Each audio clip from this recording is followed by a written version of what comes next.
This program is brought to you in partnership with the Central Bank of Nigeria. Hello and you're welcome to the last 2022 edition of Business Highlights on Trust TV, where we document the human story. On Business Highlights, we take you through some of the biggest economic and business developments of the week and how they affect the average Nigerian out there. My name is Chamun Dabeng and I'll be your host.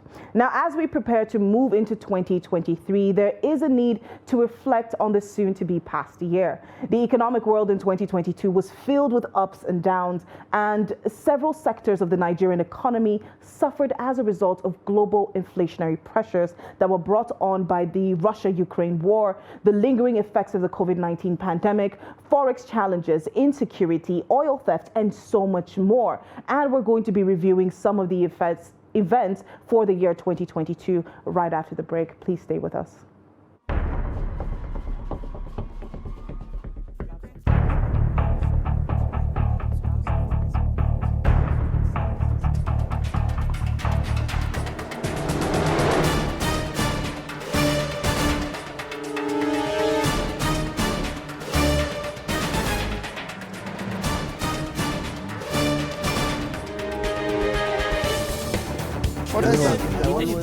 That's great.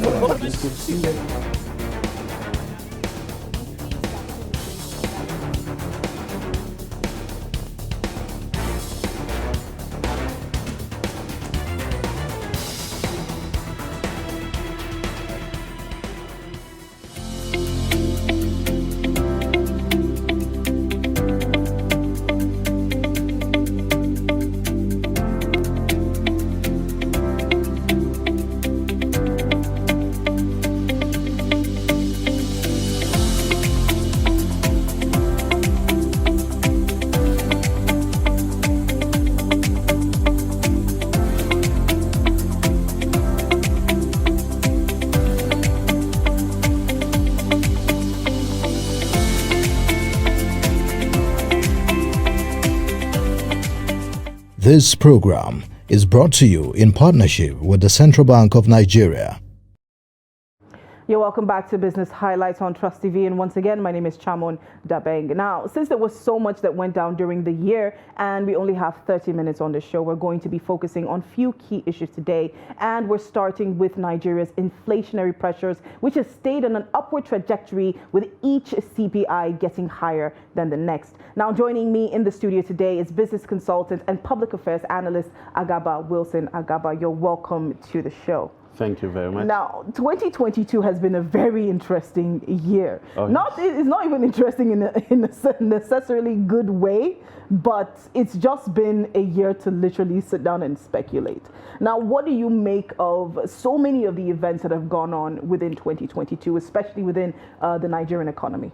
You know, the bird for 2022 was laid in 2020, the end of 2019 towards 2020, when things went out of control for the whole world. And given our history and how we were doing at the time, I knew that it's going to be a turbulent year ahead of us from 2020, 2021, and 2022. A lot of things visited us in strange ways, though not so strange because of how we have structured our systems here, the level of governance, the patriotism of the citizenry, the behavior and orientation of the citizenry. So a lot of things were expected to happen, some of them worse than we expected, some of them in different dimensions. But in all, some of us are still alive, so we thank God. In all, we are still a nation, we thank God. In all, we still are not hearing bomb everywhere, as it were some years ago. So some improvement has also been made.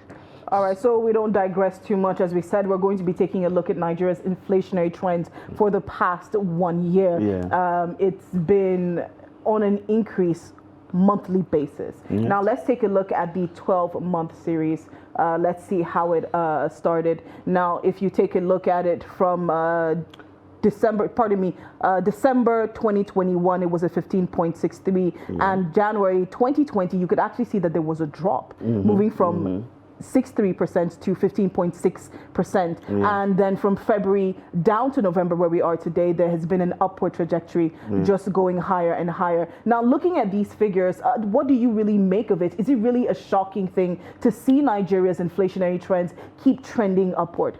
No, basically, for me, I wasn't shocked because what causes inflation? When there's too much money in the system, and then inflation on consumables is going to be higher if there are few goods to be purchased. And like I said earlier, starting from 2020, when the world economy shut down, production went down, logistics, that is the supply chain, was disrupted. And so we have very few goods in circulation. And then to cushion the effect of the lockdown, where people are no longer working, they need to earn money and eat and all of that, several governments around the world started doling out money to their citizens. Nigeria, for instance, we had a lot of federal government intervention, the COVID-19 home loan and all of those things. So we were putting money in people's hands. But if you look at production was halted. Yes. China seems to be the industrial hub for manufacturing in the whole world. It is where the COVID-19 started. And even until today, they are still battling with it. And you see, the way the global supply chain works is that when one segment is disrupted, the impact is going to go from that particular edge segment till the final point, and before it starts all over again to recoup. So that is what happened, and because we have too much money in the system, chasing few goods, I'm willing to pay more than what I paid the other time just to have it. So the power to pay and the willingness to pay were there for the few goods. So you can imagine what will happen then. Yeah, but when you say the power was there, I mean, we still have an issue with the cost of things, like the real, the market realities out there. The prices are higher, but purchasing power has been eroded. So you're now taking a look at Nigeria's poverty level. You're taking a look at so many other things that are being brought on by inflationary trends. So that power is not really there anymore. No, you see, when you say the capability to pay or the capacity to pay, look, any economy, like Nigeria economy is what, about $440-something billion. It doesn't mean that that money is shared for all of us. And even when you have something like per capita income being discussed, it doesn't mean that all of us have that amount of money in our account. But the sizable amount of people who have these resources residing with them are willing to pay more for this item. And all of us go to the same market. Because, come to think of it, if they say a bottle of a drink is 500 naira, and there is no enough number of people to buy it, why would the company keep selling it at that rate? It means there are people buying it.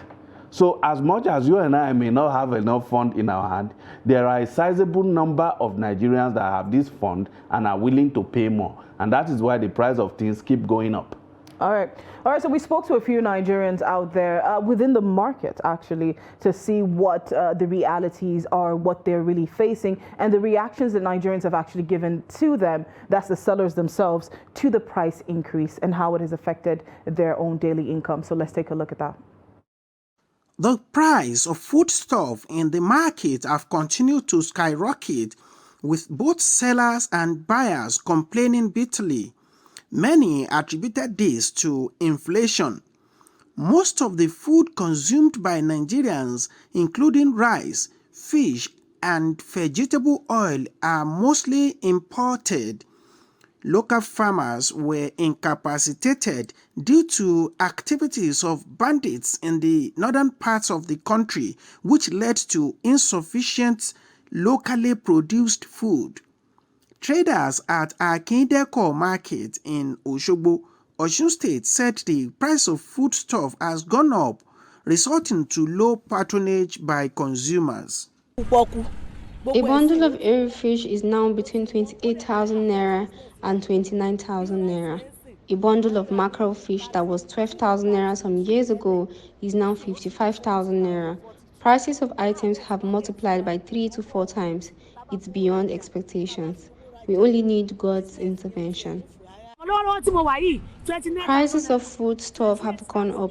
A bag of rice suddenly jumped from 32,000 naira to 42,000 naira. We are not making sales because people could not afford it. It is really affecting the business adversely. Government should help us to address the problem. Most people cannot afford fish nowadays. 1,000 naira fish is very small. Meanwhile, father, mother, children manage themselves with 200 naira or more. We beg government to make things easy for citizens. Kehinde Popoola and Ajagbe Bolaji said their new strategy is to only feed once or at most twice in a day. It's not necessary to eat rice every day. It's not necessary to eat bread every day. If I get yam, I will take it as a food. So that is advice for the people. Everybody knows the country we are, so you just have to manage yourself. At least the three daily meals that you're supposed to take, at least if you can take two, maybe morning and the night. The residents called on government to address inflation to make life bearable for them.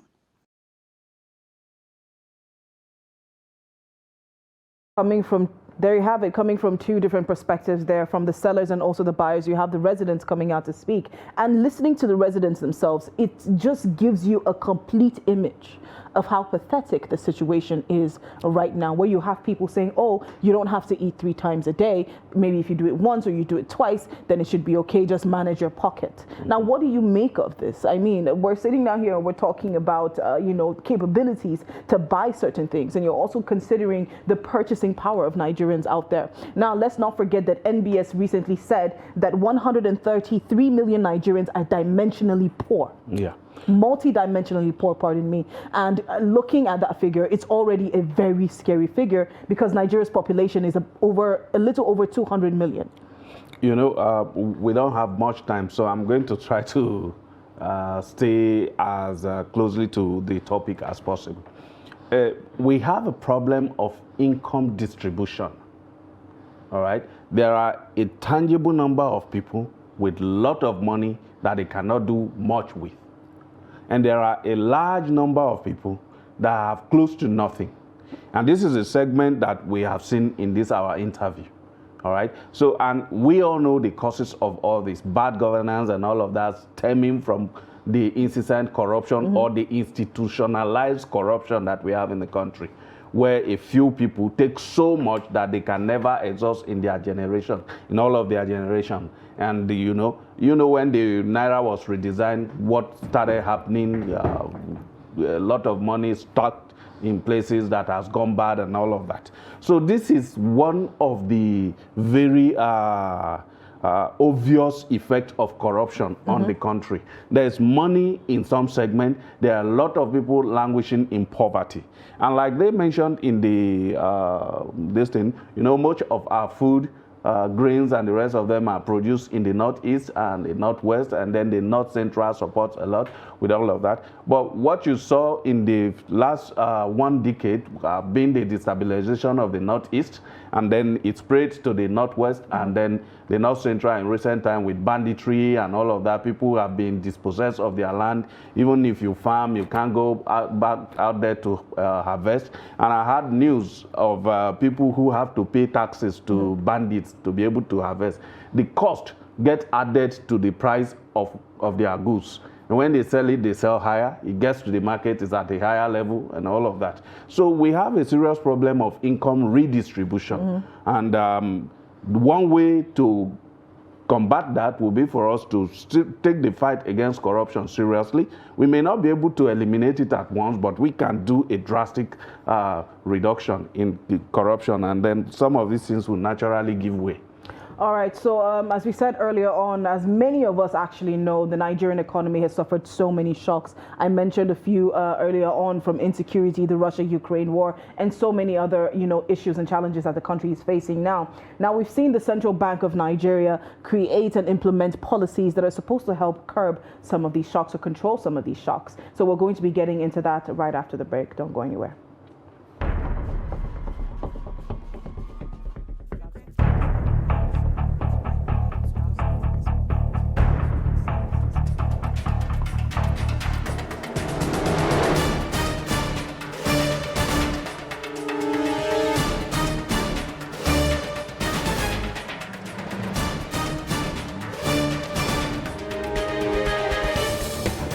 That's great.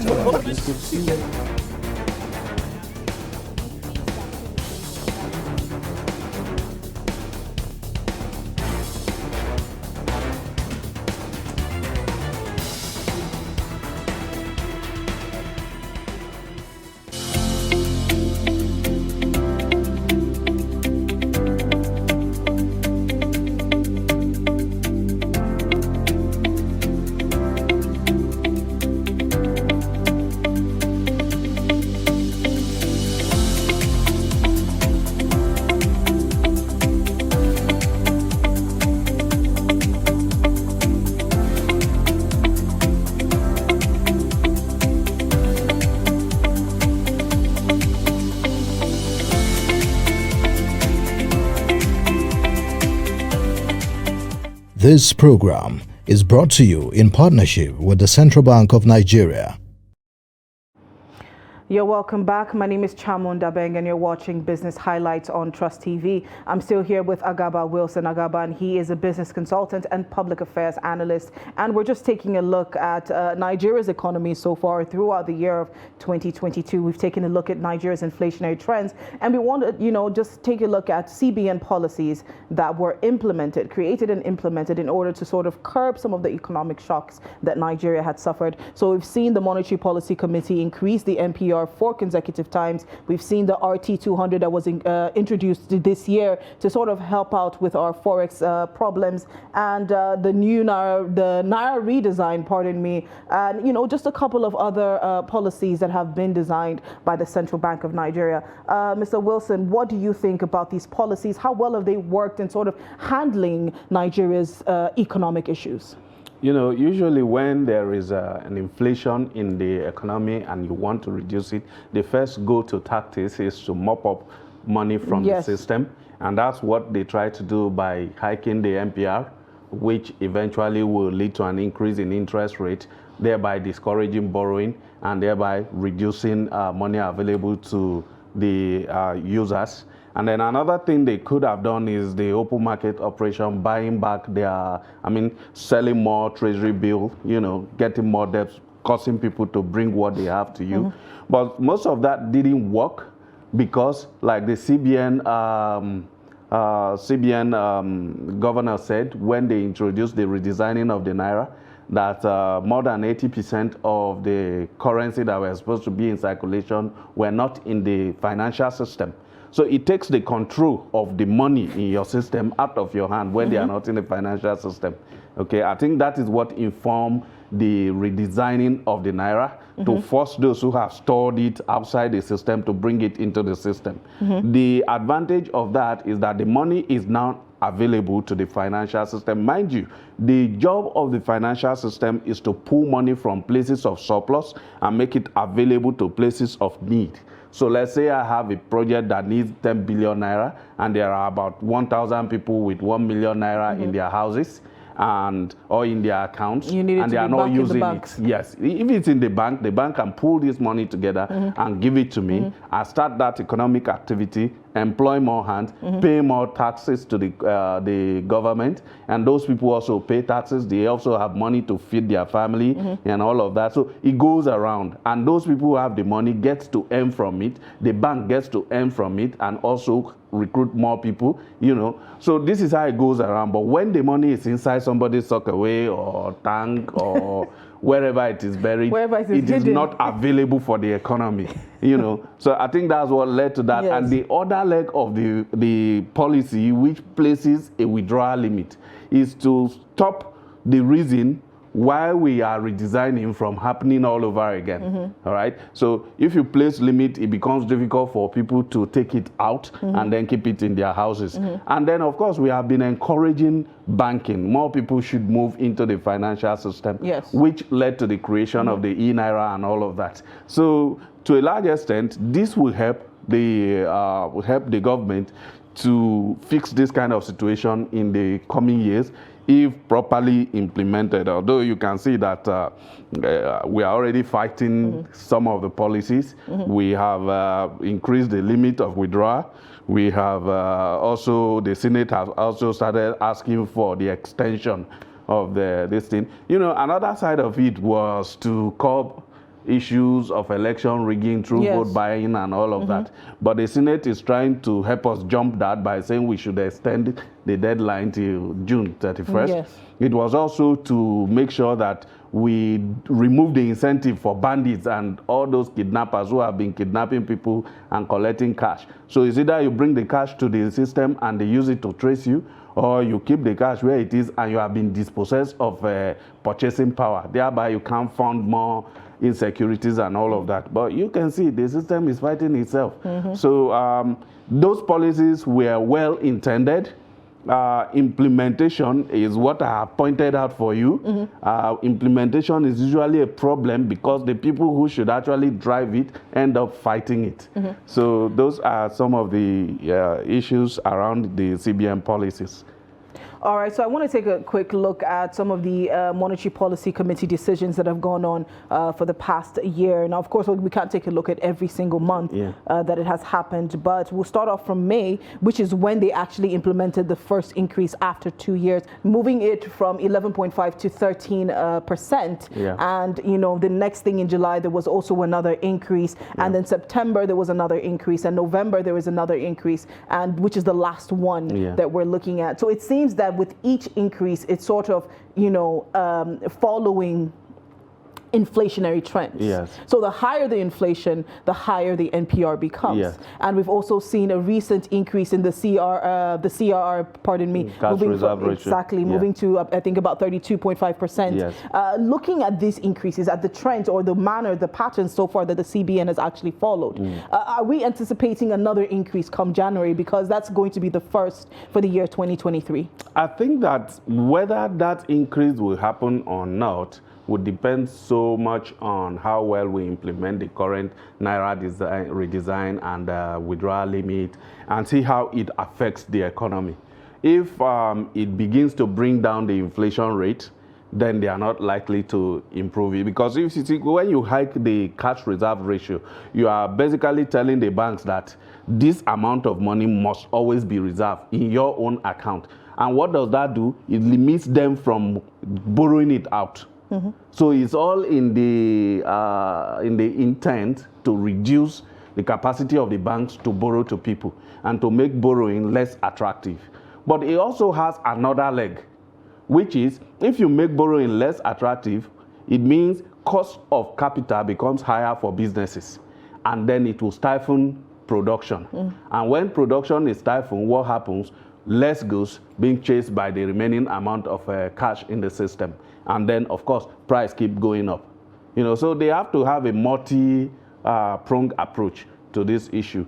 I don't envisage an increase in January or in the first quarter, but I think that they are going to monitor how the whole policy that they have put out this year behaves in the first one quarter before they will now think of adjusting it.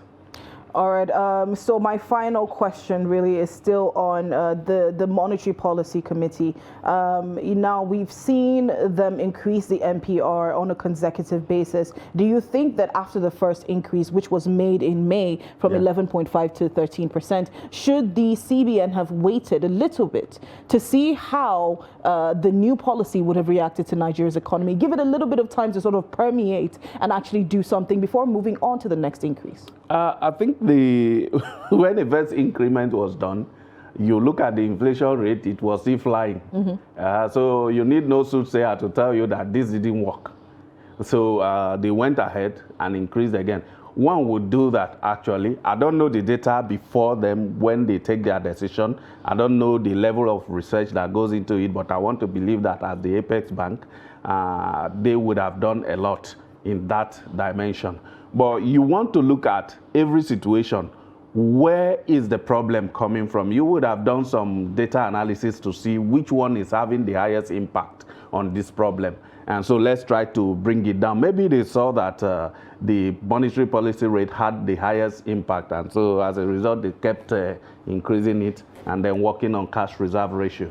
Whereas there are other minor issues that could have an untold impact on inflation that cannot be solved by those monetary indicators. But time will not permit us to start going into that. And I'm sure the committee also know that. So they would have looked into all those things holistically. And I believe that the orientation of the actors of our economy has a lot to do with the performance of our economy at any time. And these are the things that generate the indicators that you measure and all of that. So when you keep focusing on the indicator and you don't focus on changing it from the root, no matter what you cut down, it's not going to affect the end result. All right, thank you very much. Unfortunately, we've run out of time. There's been so much that has actually gone on in the Nigerian economy, and so much that we still need to take note of, and so much that we're hoping that the government is actually reviewing, taking a look at, and thinking about making these changes come 2023, because it's a fresh year. So we're hoping for a fresh economy. It's a new blank sheet for us to write new things on top.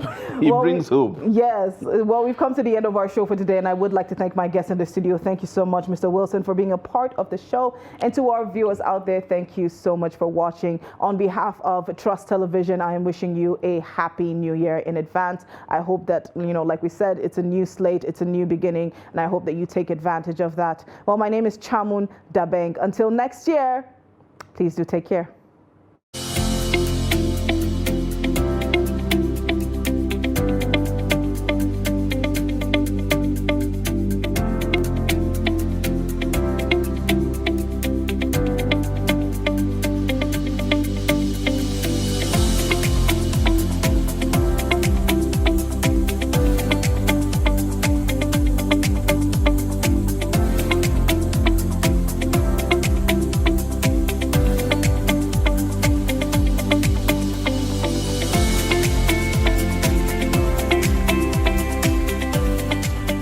This program is brought to you in partnership with the Central Bank of Nigeria.